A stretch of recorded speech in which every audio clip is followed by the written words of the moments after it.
Hey, what's up everyone? Welcome back to the channel. This is Smart TCG, and today I'm going to be going over my top 10 decks heading into regional weekend. We have specifically Portland regionals and Sao Paulo coming up, so I'm going to be going over the current best 10 decks in the standard format, in my personal opinion. If you agree, let me know in the comments. Let me know what you think of the list as well. All the deck lists will be in the description, so make sure to go check that out as well. If you enjoy the content, the best way to support me is a like and subscribe. So thank you so much for all the support as always. I appreciate it, and let's hop into the video.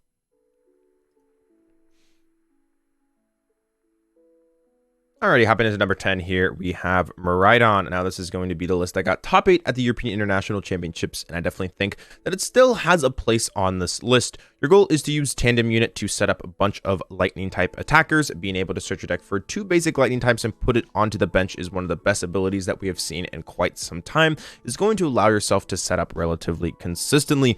Photon Blaster is great, dealing 220 damage, and also Raikou V's Lightning Rondo makes a great early game attacker. This is one of the most aggressive decks in the format, but it does struggle with just how linear it is because it does struggle against single prize decks. Specifically, matchups like Turbo Lost Box can be quite sketchy. Yes, you do have Regieleki V's Lightning Wall to help out in that matchup. However, if they're able to find Escape Rope after Escape Rope, they can make quick work of that with things like Sableye Lost Mine or paired up with Boss's Orders Escape Rope combos. Top of this, also, this deck can struggle to decks like Lugia V-Star, which are still very relevant in the metagame as of right now due to the fact that they play Stonejourner and oftentimes either a second one or a way to get it back with cards like Thornton, which definitely cause issues for this deck. However, if you are just able to pop off, hit a couple of those electric generators, you can pretty much run over every deck in the standard format. However, you do run into some inconsistency and luck-based issues, as electric generator is more or less a luck-based card, and you can sometimes out of nowhere just lose games because you missed an electric generator and got 0 energies when you had a bunch in deck, which is statistically unlikely, but still happens a little bit more often than you might think. Sometimes I've even considered going up to 17 or 18 energy just so I can hit this card every single time. Definitely something to consider, but I think if you're able to get set up, you're able to hit your electric generators, you definitely have a chance to perform and do well. It's just that there are some matchups, specifically the single prize decks, that you can struggle against. However, if you hit a bunch of Duraludon, a bunch of Arceus decks, a bunch of Goodra, then I definitely think that you have a chance to go far. All right, at number 10, we got Miraidon. Moving on to number 9 here, we have Lost Zone Box Giratina V-Star. Now, this is a deck that some people think is absolutely amazing and some people think is absolutely terrible. I'm kind of in the middle. I think the deck is strong. I don't think it's overpowering.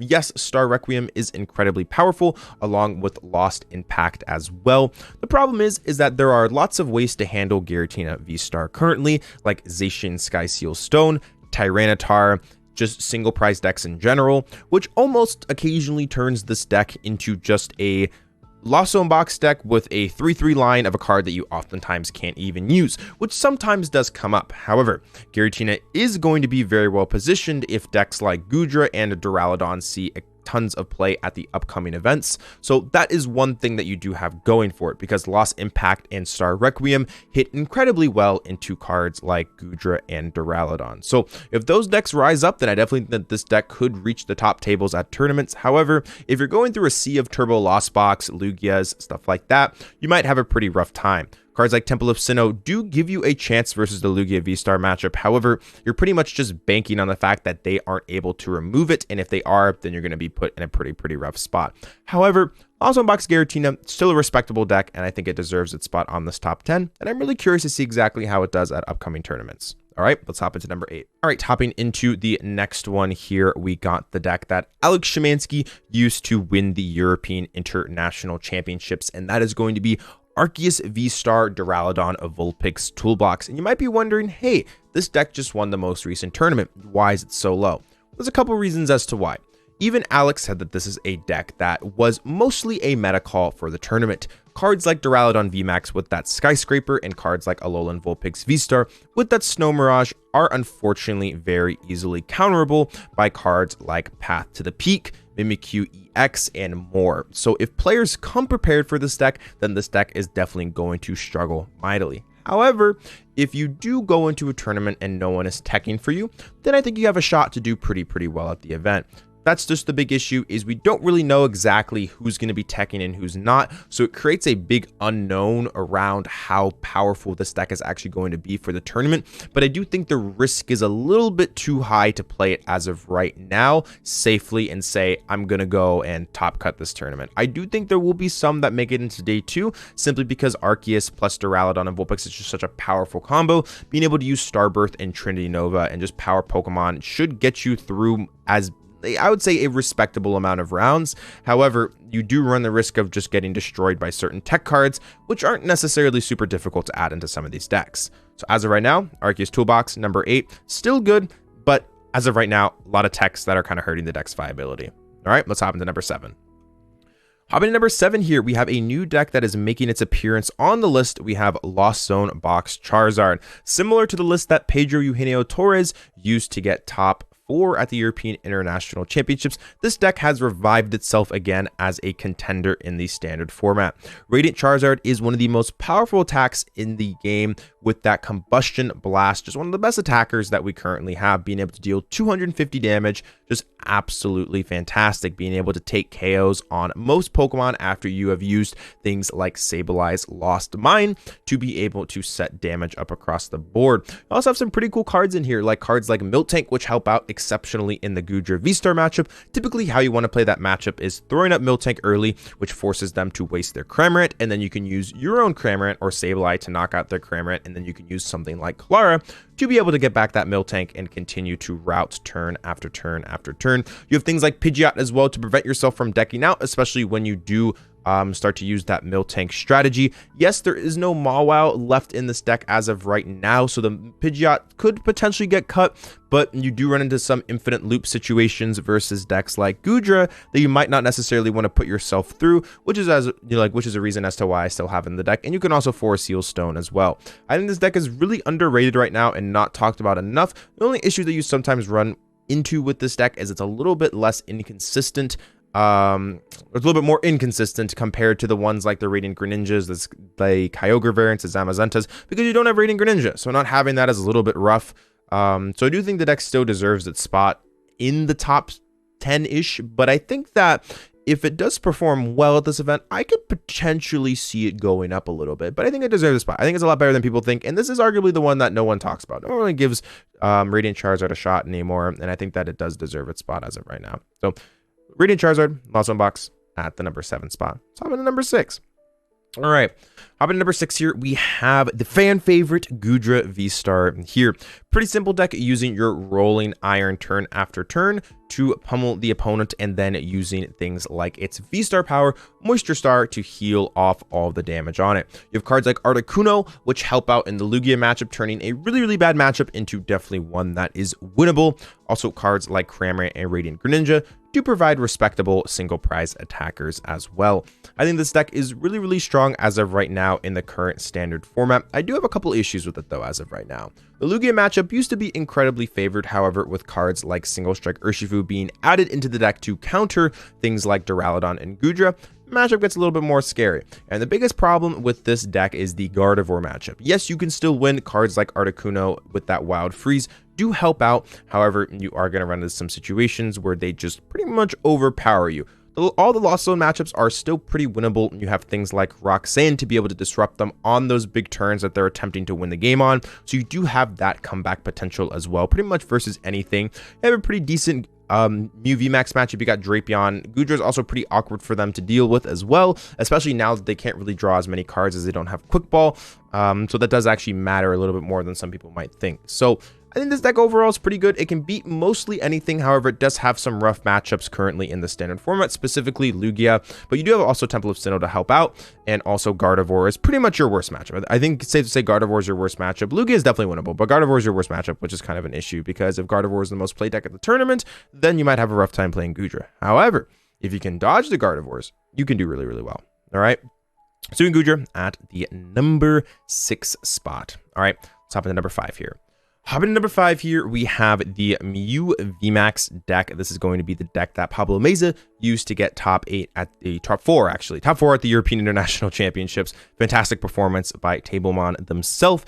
And this deck pretty much is Pretty simple. Most people know exactly what Mew does. You just want to spam Judge Path every single turn and use Cross Fusion Strike for Technoblast over and over again.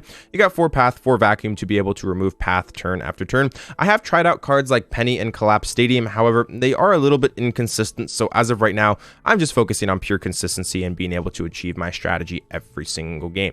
So as of right now, I think Mew is a respectable deck and format. It can beat anything, but the problem is it can lose to anything. You always run that risk of them drawing out a path. And if they draw out a path, then you're pretty much screwed because Mew VMAX is inherently not as powerful as a deck as it used to be.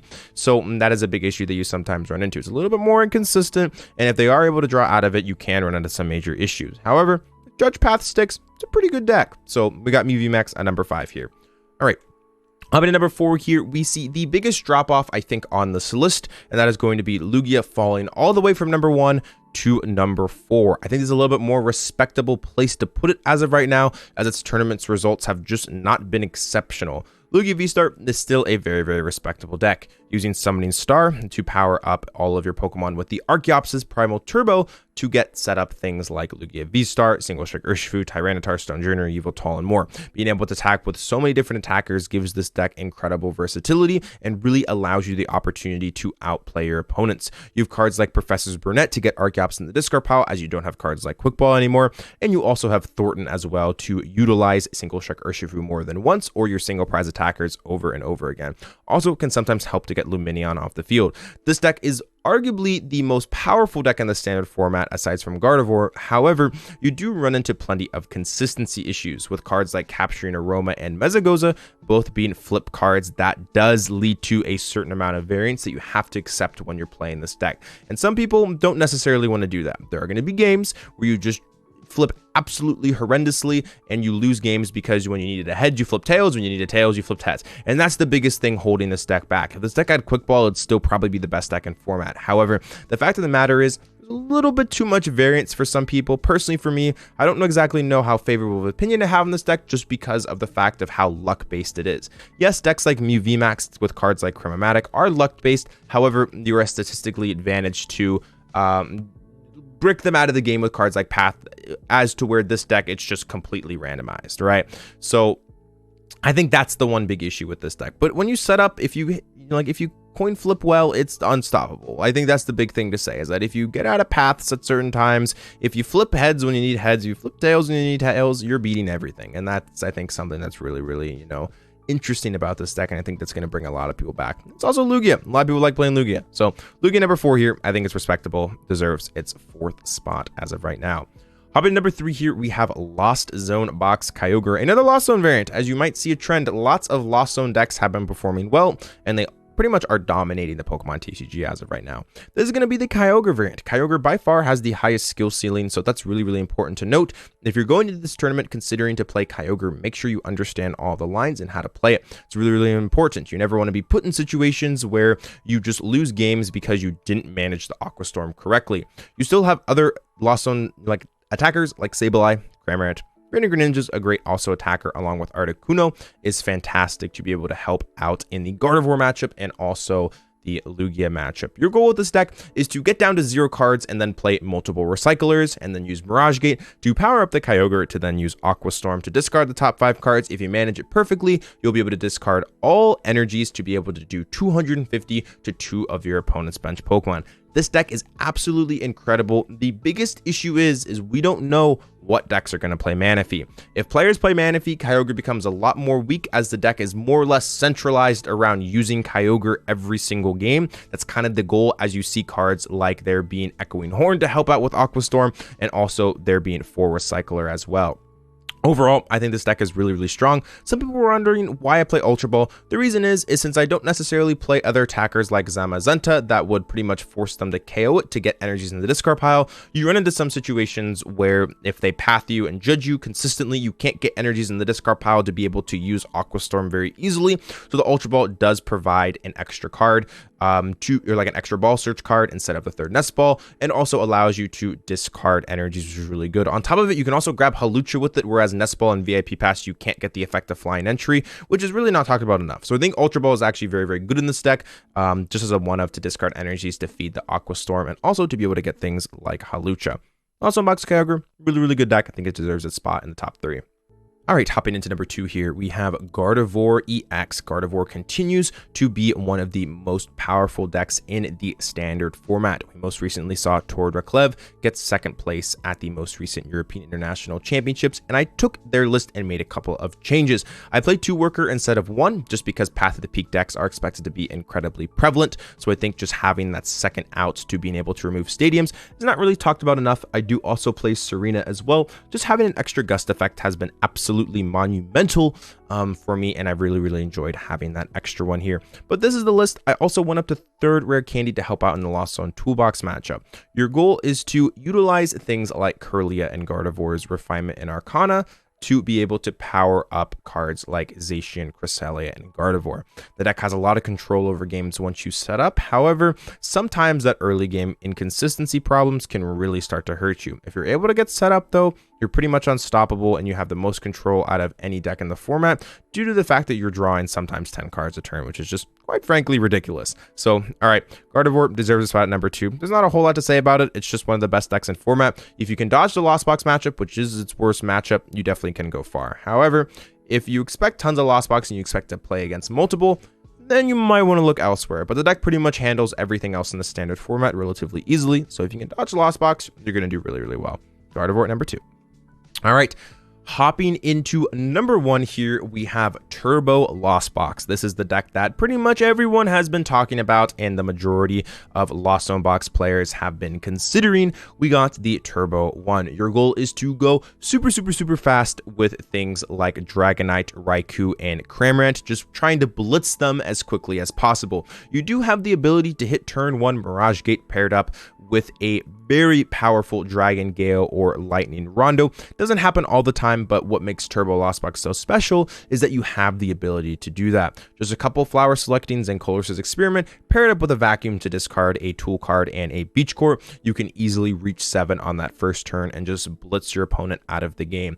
This deck has been performing exceptionally well in online tournaments, also did quite respectably at EUIC, so I definitely expect it to show up. I think that the fact that Gardevoir is being talked about so much puts this deck in even better of a position heading into this tournament. Turbo Lost Box, fast, consistent, can pretty much just run them over and can beat almost every deck in the standard format. However, its worst matchup is currently Lugia, so if you expect tons of Lugia, then you might want to stray away from this deck because that is the one issue. However, other than that, there's really no stains to this deck and it can beat pretty much anything. It is the most consistent Lost Zone variant, so you do have favored matchups versus the other Lost Zone boxes as well, which is important. So as of right now, Turbo Lost Box at number 1.